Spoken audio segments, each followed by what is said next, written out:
Welcome to Launch Code, a premier business podcast, starring Evan Hafer, Matt Best, and Jared Taylor. All right, welcome to Launch Code Podcast. This is our 5th episode with probably my favorite guest, and I think based on our audience reaction to our last podcast, they would say that you're one of their favorite guests too. So thank you very much, Donnie Vincent, for being on the show again. Holy shit. Again, this time I'm leaving the maker's mark off the table. So... Well, thank you. I can't believe I'm your favorite guest. I appreciate that, or even the people's, but it's like we were just talking about, it's remarkable to talk about the things that we do in life and the philosophies that we have and the places we like to go and things that we like to do and yeah. And I think this last one was maybe so popular because we talked about some suffering. We talked a lot about life, I think, in general, and which is my first question. Mm-hmm. So what the hell has been going on in Donnie Vincent's life since the last time we were on a podcast, which was 6 months ago, roughly, I think. Yeah. This summer. Yep. we have been at Sickmanta just working on our latest film piece, right, which I hope to never, ever be building a film again in the fall. It was taxing to be filming in the wilderness and being in the wilderness and coming home hungry and dehydrated and beat up, and then walking into the office into, you know, what we call real life, and having, you know, Kyle Nicolite, my producer, saying, hey, I need some writing from you, and it has to be awesome and inspired and not suck. So, you know, and it's my own damn fault, because it's funny, I did podcast in January, and people have been kind of asking for this newest piece to come out, this newest film. And it's not that I was lying to them, but I thought I was going to be more efficient than I was. And so I tell people, oh, it's going to be done by March. Oh, it's going to be out by March, you know? Right. And then January, February, and March would come and go in a flash, and then I'd say, oh, for sure it's going to be out in June. It's going to be out in June, you know? Right. And then June became August, and then the reality of it was I was struggling with the piece. We kind of all were, but I was struggling with the piece because it's such a complex story, and I don't know, the writing is just, it's tough for me. It's tough to embody everything that I want to cover and convey the ideas and the notions and yeah, so that's what I've been doing, working on that, and then filming in the woods. And so that's basically took me through summer and into fall. Well, what were the first and foremost? What was the name of the film, and then what were the ideas and the concepts that you wanted to bring out? So, the name of the film is The Other Side, right, and we chose that for a couple of reasons. One, whenever I'm doing these wilderness pieces, there's always immense travel involved, right? And always starting out on a big airplane, you know, getting to Alaska or the Northwest Territories and hopping on like a twin prop plane, and then hopping into a single prop plane like a Cessna, right, and then into, you know, a Super Cub, something like that. So there's always this idea of travel. So that's why we picked the literal The Other Side. Mm-hmm. But this was an entangled web that we kind of, you know, wove together ourselves. And it was this idea of, we had filmed a number of bear hunts, and every time I went on a bear hunt, you know, I'd kind of sit there and say to myself, like, what the hell am I doing? Like, I love being here. I love the beauty of the places that these bear hunts were taking me. But every time I saw a bear, I wanted to kill one less and less and less and less. And it even started out on my first bear hunt, the very first bear I saw. I've talked about this a few times, and I believe even with you, but I had my 7mm, and I was sitting there on the beach, and that bear came out, and I just thought, oh, I don't have this. Whatever this is, right, I don't have it. And so I did end up killing a bear on that trip. and I've killed a number of bears since on different hunts, but I really started to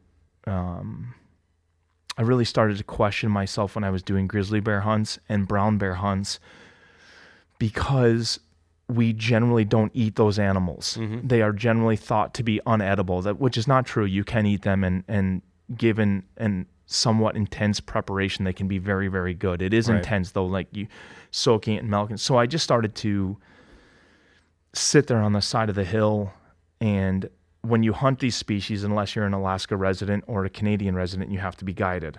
So I live in Wisconsin, so I'm always guided when I'm doing these things. So I'd sit on the hill with my guide, and they had no idea I was thinking this, but I'd sit there and wonder what the hell I was doing, because am I sitting here to kill this giant bear just for a stupid photograph that I'm going to love, but really that's all that's represented by the loss of life here and the small contribution that I'm making to conservation, which we can talk about in a moment. But then I'm going to skin him out.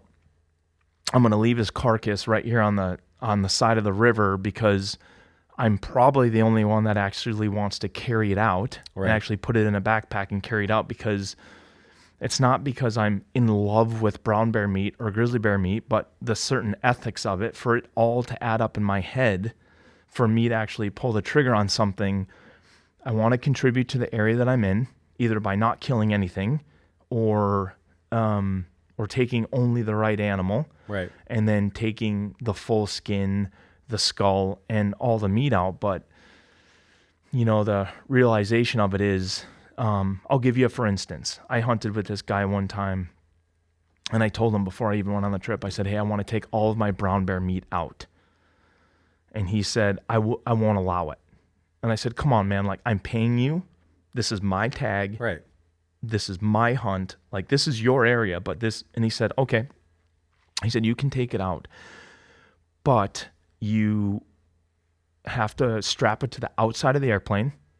I won't put it in the airplane. And then when we get back to base camp, it can't go in the skinning shack. I don't want it near anything. So it has to sit outside of the skinning shack, and then you have to prep it all.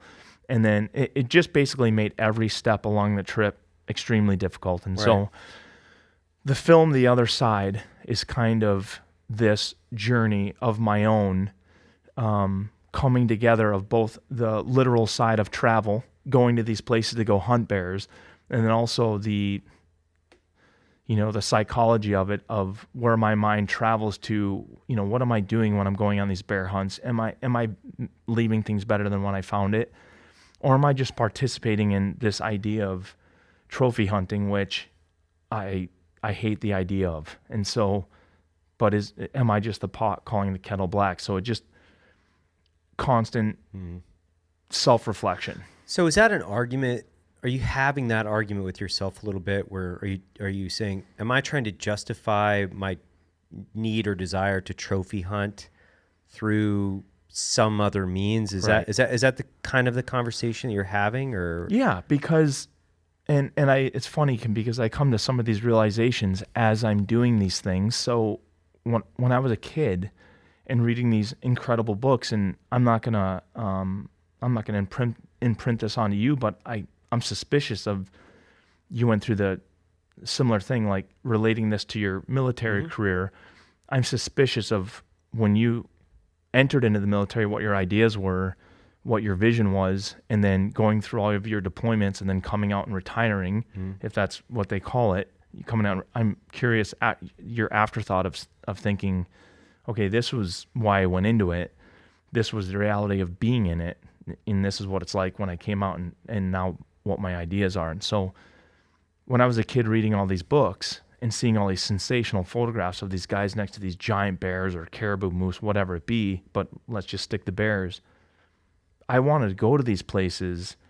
I wanted to hunt these giant bears. I wanted to have my own adventure, not just for the photograph, but I wanted to have my own adventure, because seeing these photographs, like I'm telling myself this giant tale that this guy has went through. Like I'm making up my own story based off of this photograph. And then if they're a gifted writer like Jack O'Connor or some of the other adventure writers, like they're telling me this story in romantic fashion. And so I'm turning these pages and falling in love with the idea of hunting these big bears in these incredibly remote places. But the reality is they never really told me why they were hunting these bears. Right. Never really told me the conservation around hunting these bears. Like, what is the contribution, if there is a contribution, and are you guys even thinking about this contribution? And then, so when I started going on these trips, at first it was just a one-to-one correlation. Like, here's my money to the outfitter. Right. Now I'm in Alaska. This is incredible. I'm seeing the things, the words that I read on these pages are coming flooding back to me now, because I'm actually seeing the seagulls. I'm seeing the salmon spawning. I'm seeing the bears come out of the forest. So I'm like, oh, this is everything that these guys wrote about. But then seeing the animals, and then certainly watching an arrow or a bullet smash into them and seeing their reaction and then die, and then breaking them down, like, so then I start to have a whole another subset of questions, and I start to think, why did these guys, now I'm curious why these guys hunted. Right. And I'm curious if it was just a job for them, if it was a love for them. I'm kind of curious if hunting was basically like the man's vacation. Mm-hmm. The women went shopping, or the women went to a sunny resort and laid on the beach, and then men grabbed their fishing poles and their high-powered rifles and headed north, and that was the guy's vacation. So I just started to, as we approach these massive amounts of people on the face of the earth, and our wild places shrink more and more and more, I just started asking myself these questions. And of course, watching an animal die, it just lends to more questions. And so that's basically the premise. So what do you think your theory? I mean, I think you kind of just laid it out, but I think about the same things as far as why or what were the motivations of hunters of the past, and were there ethics involved? Were they thinking about conservationism? Were they thinking about, or were they just trying to get a bunch of racks, skulls and racks and tails, and I think it was probably a combination of both. But at what point, or what conclusions have you come to? And I agree with you. I think some of those guys probably chased, an accolade through a rack or something like that. Mm-hmm. But I think also some of those guys, I think back in some of the guys that I've been reading about, some of these guys, this is how they fed their families. Yeah. Not only, right, beef was still accessible to them, raising their own pig was still accessible to them, but shooting a deer, you kind of like, we now talk about it now, and I see it on social media, and it drives me bananas, and I'm guilty of it too. But guys say, a doe for the freezer is just as good as a big buck, and they're doing the same thing that I'm kind of doing. They're justifying their idea of hunting, and it's not that it's not that they're not going to eat the doe. It's not that this isn't really good table fare for their family. It is, but they're also using it as kind of a justification as why they didn't kill a big buck, or why they're just meat hunters, or we love to give ourselves these titles of meat hunter or trophy hunter or whatever. And so I do think that there were guys back then that killing a deer was meant, just extra meat for their family, or killing a deer to really kind of relinquish some of the pressure that they felt to put groceries on the table. And so I do think there is that part of it, but I think things were sensationalized back then as well, because I think there were, just like there are today, I think there were collectors. Yeah. Right? There were continents like Africa that were relatively undiscovered from Americans and from Europeans, and so these guys would go there to get their elephants and their lions and their leopards and things like that, and return with these big tails. And it has those ideas as well. But basically, as I started to read all of these stories, it all added up in my head as a big adventure that these guys were going on. It didn't stop adding up until I started doing some of this stuff myself, and just started asking myself difficult questions. And I remember when I was brown bear hunting for the first time, I think, I saw this big bear, and I saw him only for maybe 30 minutes or something like that. I could see him moving, and it just, like, my heart's beating out of my chest. I'm like, I want to run down there and stalk this thing and kill it. And I lost him right away, and then I saw another one, and it was funny because as I started to see these things more and more, the less I wanted to kill one. Mm-hmm. I still want to be successful. I've done 3 brown bear hunts now, and I haven't killed one, and I don't know that I'll ever go again, will or won't. But as I started to watch these animals, I was watching this one brown bear one time, and he fell asleep, and I found him, and he was literally laying on his forearms. This bear was probably 9.5 feet tall, probably, an 800-pound boar or something like that, maybe more. He could have weighed 1,000 pounds. I don't know. He's massive, but he's sound asleep. It was really cool because I was just looking at his body. He just slept in the wide open on the tundra, so his whole body was covered in this frosty white. I mean, he looked frozen. But then you just see him sitting there, and he picks his head up and he looks around, and you're like, my word, that's an animal, right? So I'm glassing this thing, and then I watch him, and he gets up, and he starts moseying around. And at first, you have this connection to bears that everyone has, like, ooh, this is a beast. This is, man versus beast. This thing can kill you. This thing, everyone they see the bear attack books with the open mouth and the claws on the cover, So that's your initial, like, ooh, okay, so I'm going to stalk this thing. I have this big, massive creature. But as in anything in my life, even sitting here with you and coming to San Antonio just to do this podcast, like, I am paying attention to everything. I am plagued with, I have a detail-oriented mind, and I enjoy it. I enjoy looking at your new space. I enjoy meeting all your crew and even the little knickknacks that are in here. And it's Jared. It's knickknacks. This drives me crazy, man. I'm not going to lie. His knickknacks and paddywhacks that he just leaves on the wall everywhere. But I love it. Noticed it. I just love all the little details, everything that we're seeing. So even when I'm looking at this bear, I'm noticing how he walks around. I'm noticing how he smells things. And so my mind, I don't know if other guys do this, but my mind very quickly leaves the idea of stalking and killing him and turns into basically just a naturalist. I'm just watching him from afar because there's really nothing I can do yet. He's so far away that I'm stuck with just watching him. And there is this predatory switch that gets flipped when he starts coming closer, I start getting closer, and we're going to engage in actual predator and prey relationship. But while I'm just watching him, this guy, he gets up and he's walking around, and I'm watching him kind of sniff the tundra. And then this particular bear, he goes down to this big cut bank, and he drops into the cut bank, and then I watch him cross, and it's fantastic because the cut bank is probably 4 or 5 feet deep, and I can still see his back sticking out of it when he's walking through it. So he's a massive animal. And then he gets to the other side. He goes up the other side with his paws, and they're like dinner plates, right? So he comes up. He gets to the other side, and he's laying on his belly, trying to get his rear leg up onto the bank. So now now it's as though he's your giant fat uncle, right, trying to crawl onto the couch to watch Monday Night Football. Right.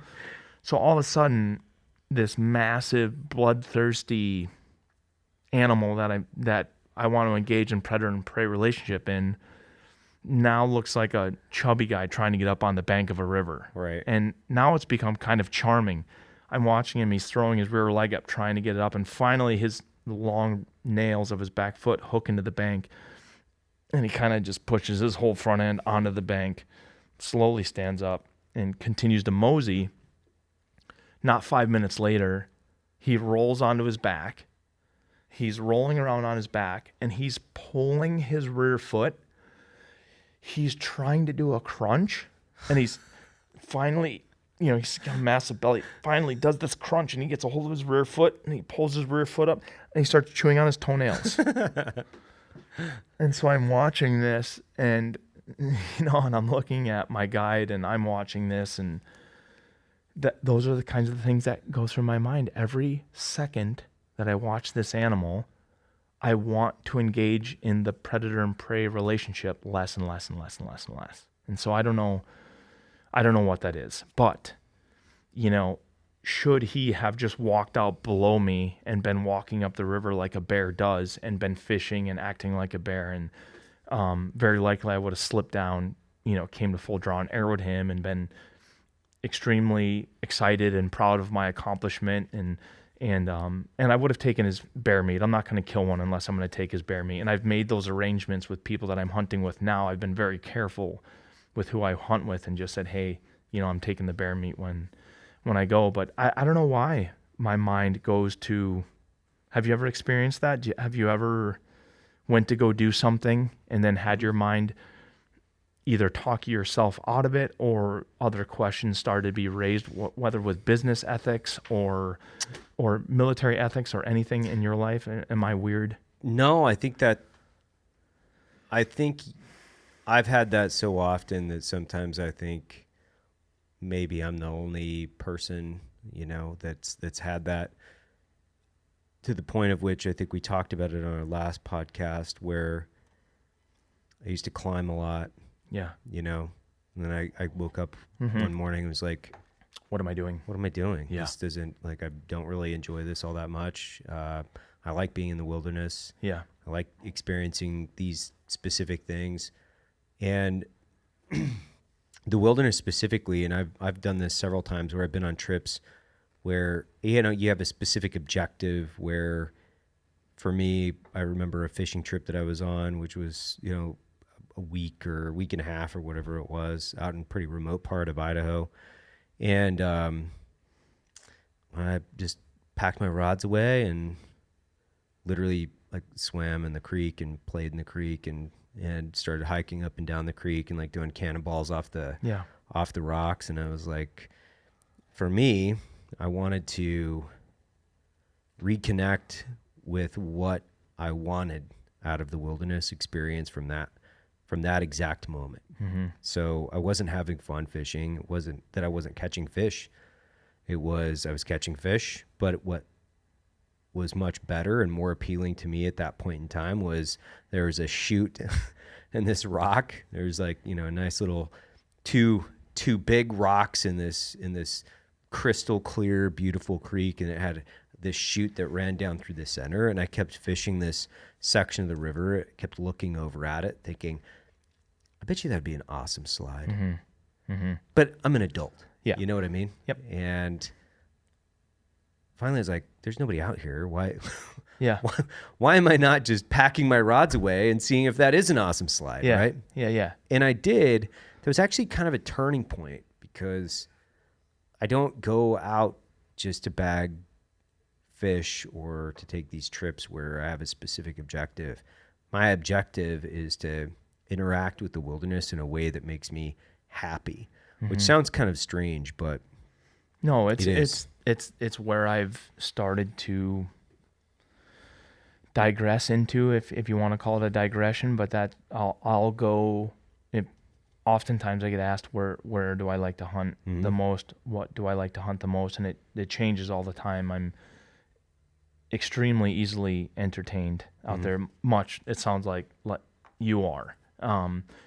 Seeing anything, small birds, seeing small mammals, seeing flowers, the trees, looking at the seasons, the weather.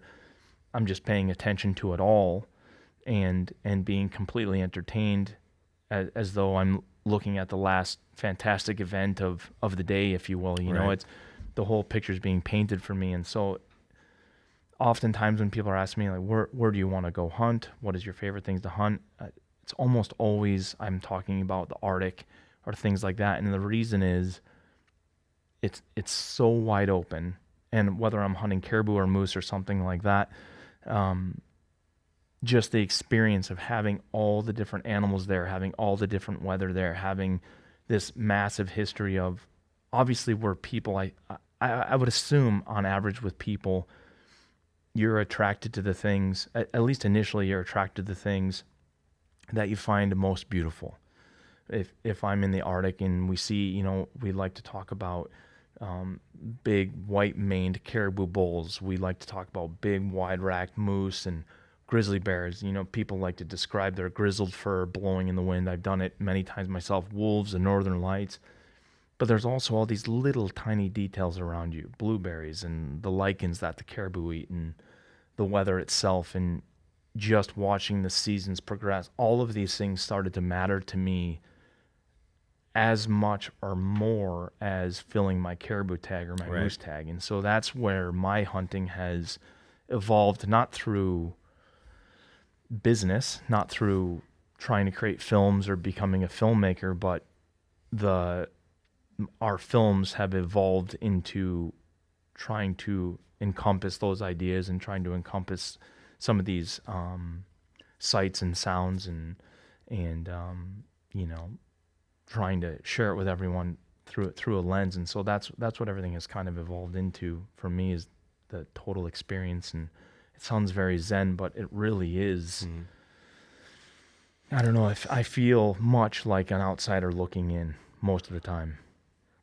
Well, I think that, and that's more of my adult life, past 30, I've come to those conclusions where I want to have more of the experience, in the sense of I want to look around a little bit more. I want to take my time. I want to understand things versus, and when I say understand things, look into the detailed aspects of what's going on versus I had from, I don't know if my 20s and probably in my teens, there was an aspect of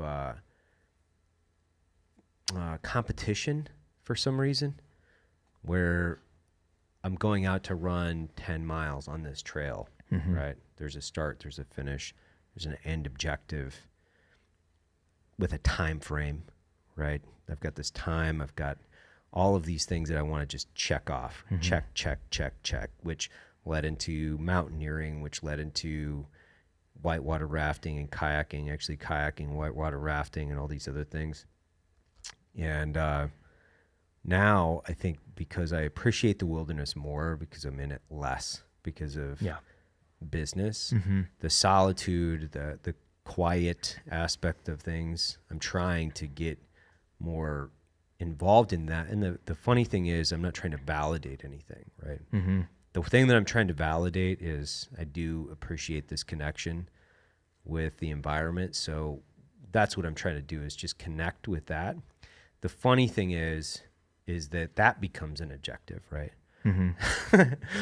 For whatever reason. So there's this whole question answer, which you're talking about, where I'm having this internal dialogue as to, well, what would be better? Why don't, and what I've come to this conclusion now, where I have to plan. I can't just go out and experience, just hang out for 3 days, or I end up not being immersed in it or doing something. I have to have an objective, or a route, something on the map that I'm trying to get at, but allowing myself enough time and or things that I can do outside of that. Too, I have kids, to where, my daughters, I don't want my daughters to think of the wilderness as a place that you're there just to do a trail, or you're there to camp, build a fire, and read a book. You're there to interact with the wilderness and understand it a little bit more, which is an interesting question that we touched on earlier. We said, did I question it in other things in my life? And I think that is absolutely where I would validate different aspects of my life. I would try to unpack them, but truly not having the intellectual or emotional capacity to understand them, and what it is, my pure motivation, and then understanding what sacrifice is and what patriotism is, and what it means to be a family member to a tribe, and what loyalty means to that tribe. And there's this confluence of emotion and psychological, I don't know what the right words would be. Actually, it's hard to describe. The Japanese probably have a word for it. They have a word for everything. But you're bound by duty, right? Which is, you have Western ethics and thought that have been built based on culture and what you've read and what you've been indoctrinated with, and then you're bound by the loyalty and the family aspects of your subculture, and then you have competition and ego and all these other things that are involved. Now, getting to the truth, I don't know if there is a truth. Yeah. I really don't. Yeah. And I wonder, like, I've thought about these guys that inspired me, these writers, these outdoor writers. I wonder if they had the same questions that I have now back then, but they just didn't write about it because it was far more interesting just to tell the tale, because they're writing a story for a magazine or for a book. And same with what I'm doing now, kind of like what you are doing now, being a filmmaker, which is not something I ever wanted to do, but I always wanted to share the experience that I was having with an audience. So now being able to do that, it is also opening up my mind of, you know, when we were doing this latest piece, The Other Side, and thinking about all of these bear hunts, putting the film together and writing for it, even though I was thinking critically at the time in a particular instance, writing about it and writing it in a manner that is true to myself, but also going to be understood, or at least going to open up questions for the audience, really allowed me to dive in deeper into my ideas and what my ideals were being a bear hunter, and the questions that I had being a bear hunter. So kind of like what you were just saying, immersing myself and going through this film process, writing for it, editing for it, even talking to the Casey Olson, our musician, talking to him about scoring the music and some of the emotions that were going on as we're doing all of these things, just made the experiences that much more rich from the wilderness. And I'm the same as you. I do go there with a goal. Yeah. You know, I go out there with, I'm going to spend 22 days in the Arctic. I have a caribou tag. I know the blueberries are going to come into season, so in the back of my mind, I'm thinking that I'll arrow a couple of grouse and we'll do some sort of blueberry little dish in the tent, and it's going to be awesome. And hopefully we get to see the northern stars, or the northern lights, and we get to see the stars. And, so I have these things that I want to selfishly fulfill my mind with. And if I'm able to shoot a caribou, it's going to be incredible, and we're going to eat really well. And I have these weird, we talk about this idea of trophy, and it's always a negativity for me. It's the weirdest phrase that I think hunters have, saying, "Oh, I'm a trophy hunter," or "I'm not a trophy hunter." And then, of course, the non-hunting community, and I actually just spoke about this. I did a relatively fast interview for a online magazine called The Modern, with this writer, and I called trophy hunters. I didn't call them, but I was talking about this idea with her, this idea that trophy hunters are these fat, white, ultra wealthy men that are out being collectors, looking for inches of antlers. And she wrote it in the story, and I got called out by a few people, which I enjoyed the conversations. But I think about this idea of people chasing certain things, and it has a negative connotation in my mind, yet if I'm successful in killing a caribou, I skin the whole animal out for a rug. And when I'm sitting in camp and I have a fire going and I'm cooking, it's, back straps over the fire. I have strips of the meat cooking over the fire. I have the hide draped over a log that I'm fleshing, and I have the skull and the antlers sitting over there.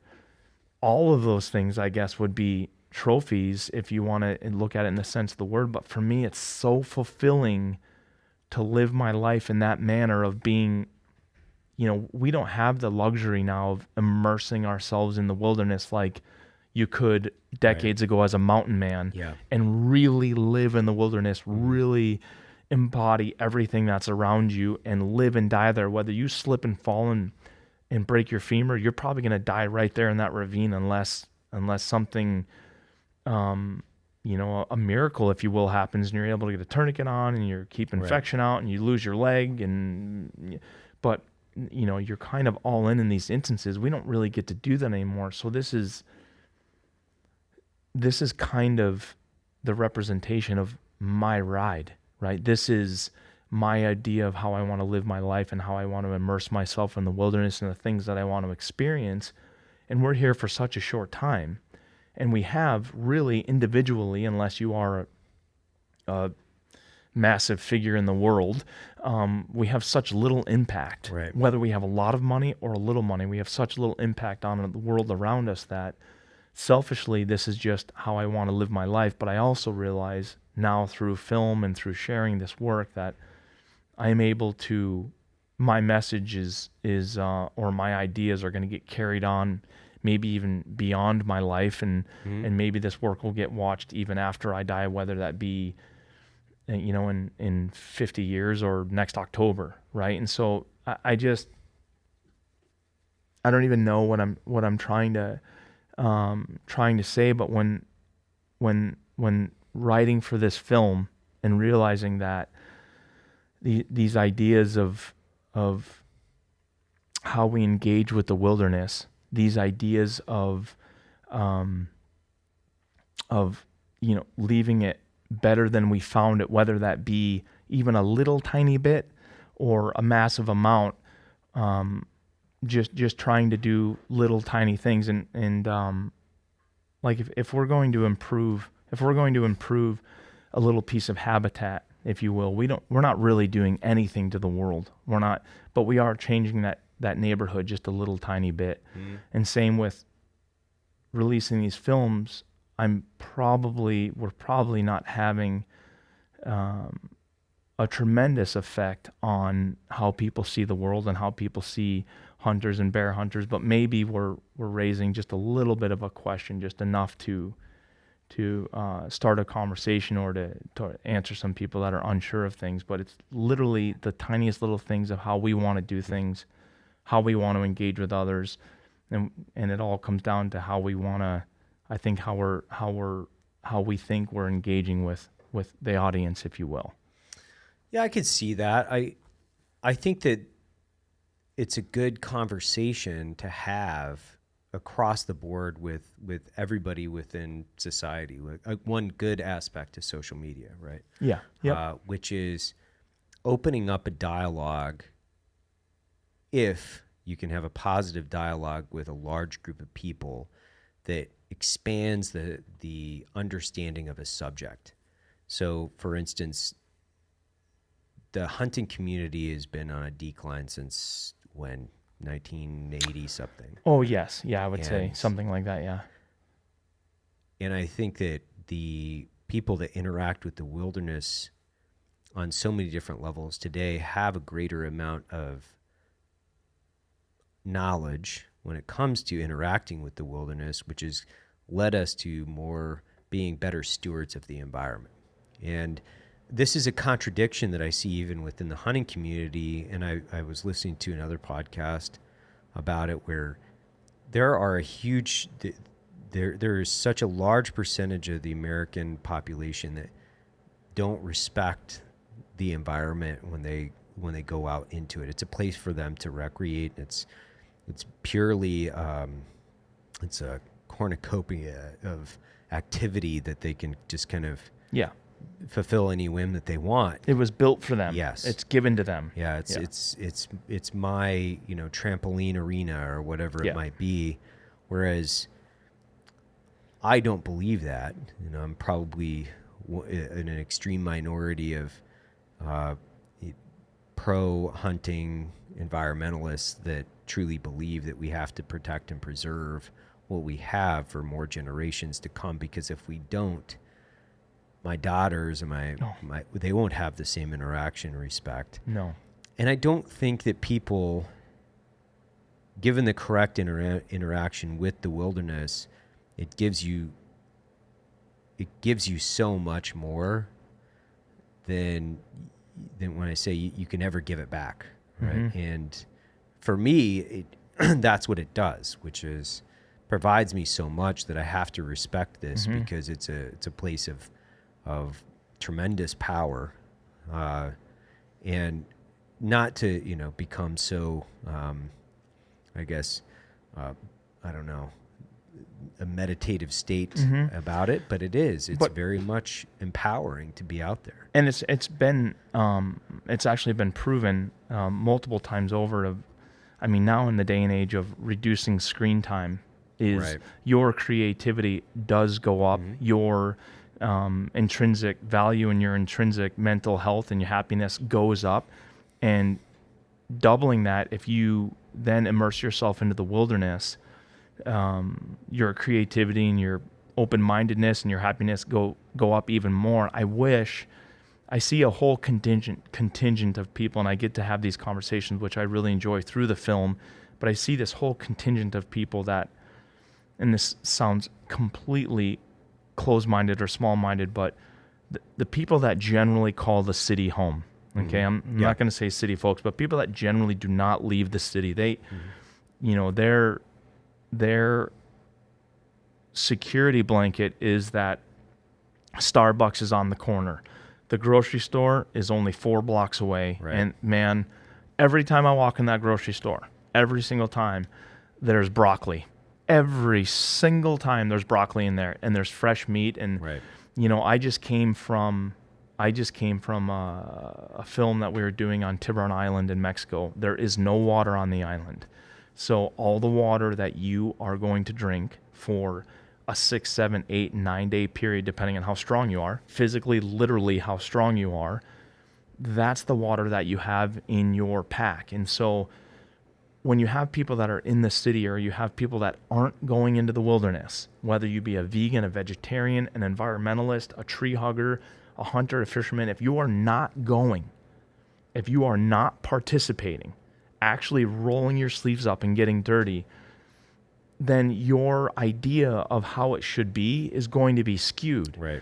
Half of the letters that I receive that are negative, which are very, very few, it's from people that aren't participating out there. It's from people that, and even if they, you actually have to go. You actually have to get your hands dirty. And I talk about it in this latest film, but when we're out there, and I know you understand this, but when you're out there, whether you want to get water or you want to eat something other than the food you brought, whether it be blueberries or you want to eat a grouse or eat a fish, you have chores that you have to take care of then to get these things done. Right. And I think if more people understood that, people love to sit back and profess preservation and profess, you hunters, get out of there, fishermen, get out of there, let these lands fall wild again.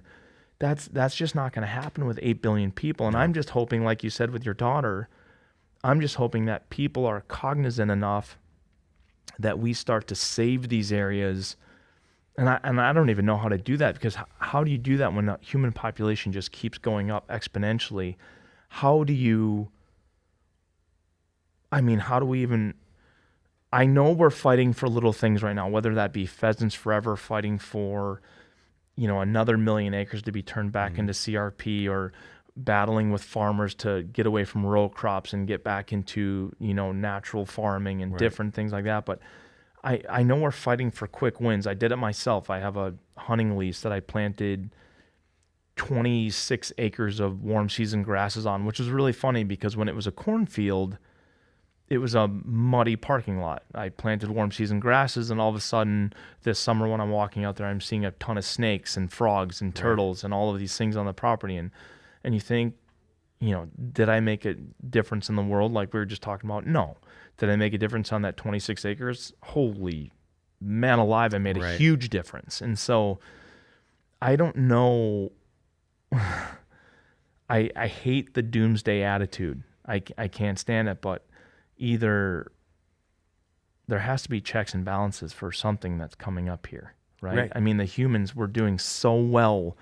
Like, do you think this idea of like Manhattan, New York, okay, this idea, do you think we're trending towards a concrete jungle, stem to stern, everywhere?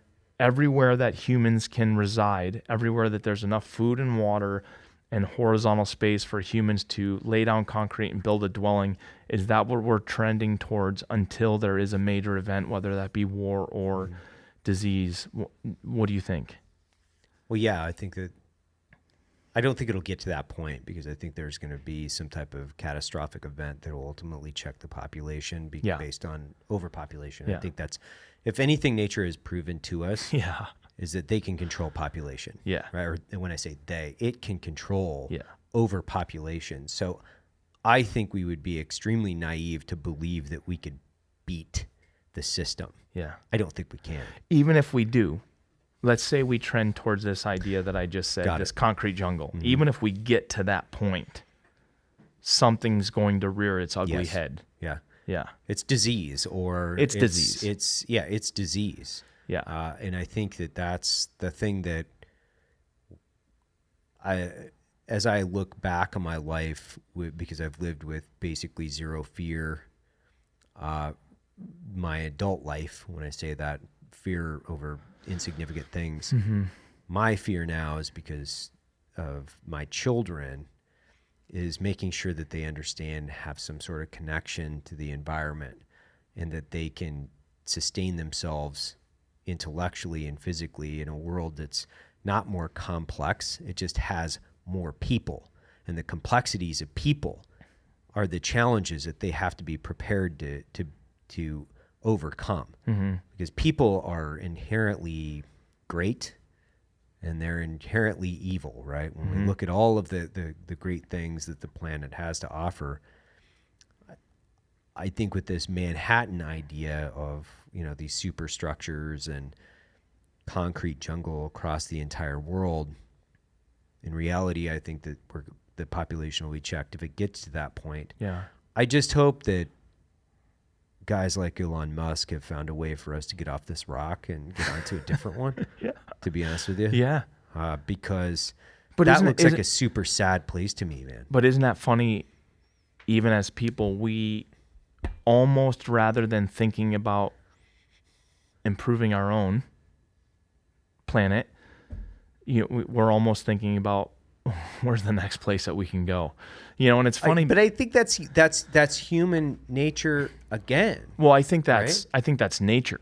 I think that's nature wanting to expand. Right. Even when we were back, even when we had 31 or however many original colonies that we had, when we were separated, more often than not, we were separated by geographical barriers, right? Oceans, ravines, glaciers. That's what kept these tribes separate, if you will.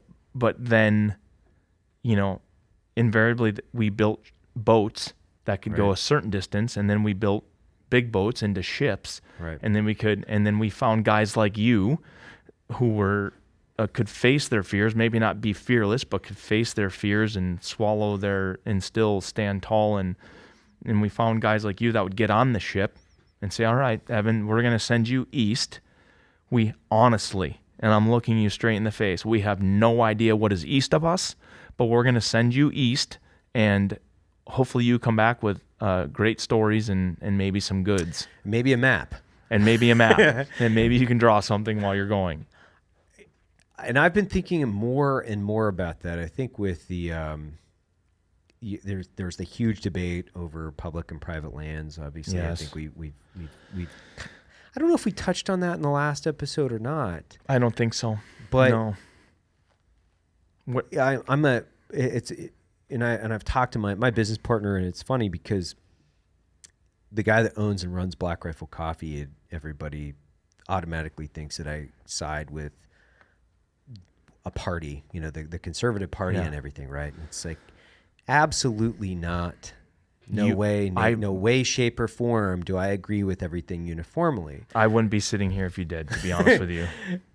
My partner and I were talking about this because my other company is in the Frank Church, and we talked about that a lot, where public lands and the need for management in public lands and for public lands to be protected. When I say that, like, we need to have land that is protected, and that has to be protected by the government. I definitely think that's the responsibility of it. I agree.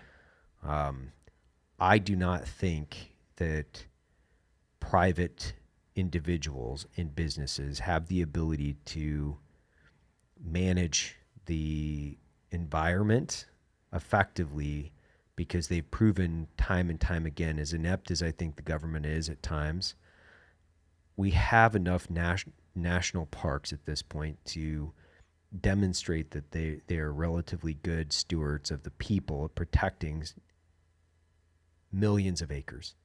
Yes. And I couldn't agree more. It really, it's a frustrating conversation for me when I talk to guys that say we should privatize this and turn it over to companies and or individuals that will ultimately, and Utah is a big state for this, and Idaho and Wyoming, and these are big states for this conversation. What will happen is that the property that you used to hunt on, that your family hunted on for generations and enjoyed generation after generation of amazing interaction with the wilderness, will be fenced, and it will be somebody else's. And even if they lie to you, and it will be a lie. It will be. Even if they say, "Oh, no, we're going to keep this natural." Right. We're keeping this. That will be just until the contract is signed. Right. And then even if it doesn't happen immediately, then the clock is ticking, because the second that corporation gets the opportunity to say, "Oh, well, now hold on a second, this corporation from China wants to purchase this for $9 billion. And if you see in my bank account right now, I only have $1 billion. Right. So $9 billion is more than $1 billion. So I'm going to be able to take my $9 billion now and go do good work other places. And it's going to be a really Merry Christmas at my house. And so I'm going to sell this. And that's exactly what will happen if the government relinquishes the. But the only good thing I'd say about private lands, and it's selfish, and it's exactly what I would do if I had the cash. If I was a billionaire, I would be buying as much land as I possibly could right now to basically do my own little version of a national park. I would do this, and obviously only my family and friends and people that I met would be able to use it, but still, that's what I would do. I'd make my own little microcosm, and I think some private guys are doing some really good efforts in that regard, but taking our public lands and converting them to private is not the way. Having people raised with the type of morals and ethics to where when they buy land, they keep it wild, that's a tremendous lesson right there, to have people, especially these influencers, which you are, as these people start to acquire properties and keeping them natural. That's gonna be my very favorite type of person. I don't care what party you belong to, but if you keep your lands natural and try to improve them, then we're very likely going to be friends. And but yeah, if we make the public lands private, it not only is it going to start the stopwatch, it's going to be the final nail in the coffin. Then that is probably the final piece to this idea that have thought about, this Manhattan Project, if you will, where everything is going to start to be built out. And so I just, we have to keep public lands for the public, for sure.